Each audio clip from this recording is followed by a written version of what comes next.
Hey, what's up mga kaballers? Maligayang pagbabalik sa aking channel. Halina't pag-usapan natin ang balitang delikado pa rin mga kaballers ang Denver Nuggets ngayon. At ang balita naman patungkol sa maaaring pag-akyat ng Warriors sa top 4 bukas. Tara na't pag-usapan natin yan dito sa Basketball Hotshots.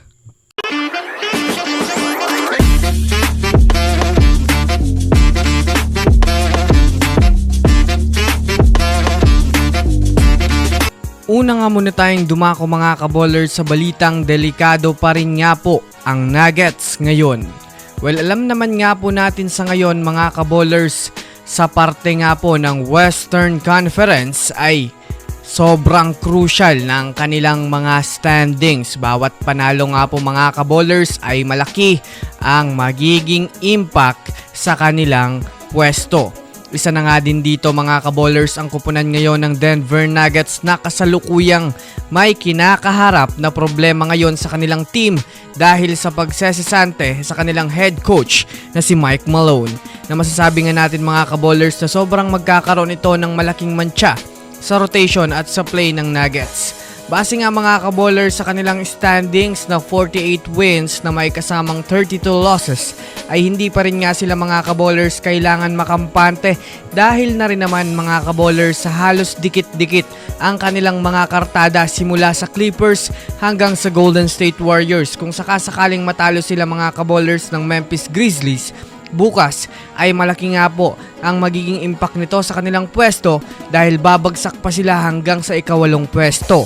Kaya talagang delikado pa nga po mga kaballers ang Denver Nuggets.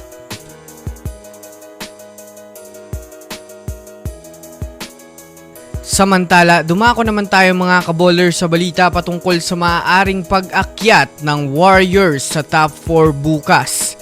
Well, alam naman nga po natin mga kaballers ngayon na magkakaroon ng second to the last game ang Warriors bukas kontra sa kupunan naman ng Portland Trail Blazers. Na kahit man nga po mga kaballers sobrang hindi na nga po kaimportante para sa Blazers, ang laro ay nananatiling mahalaga pa itong maipanalo ng Warriors bukas dahil nakasalalay nga dito ang kanilang pag-angat sa Western Conference standings at makaiwas sa pagkalaglag sa play-in.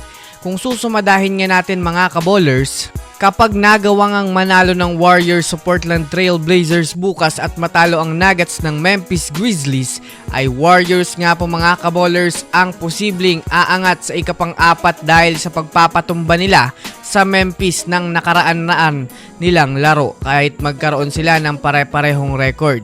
Kung tutuusin, malaki rin naman nga po mga kaballers ang problema ng Blazers sa GSW dahil sa pagkakaroon nito ng matinding play at rotation na mahirap din makuha mga kaballers dahil sa chemistry at mga unexpected passing ng mga manlalaro ng Warriors ngayon. Kaya abangan natin ito mga kaballers bukas ng umaga.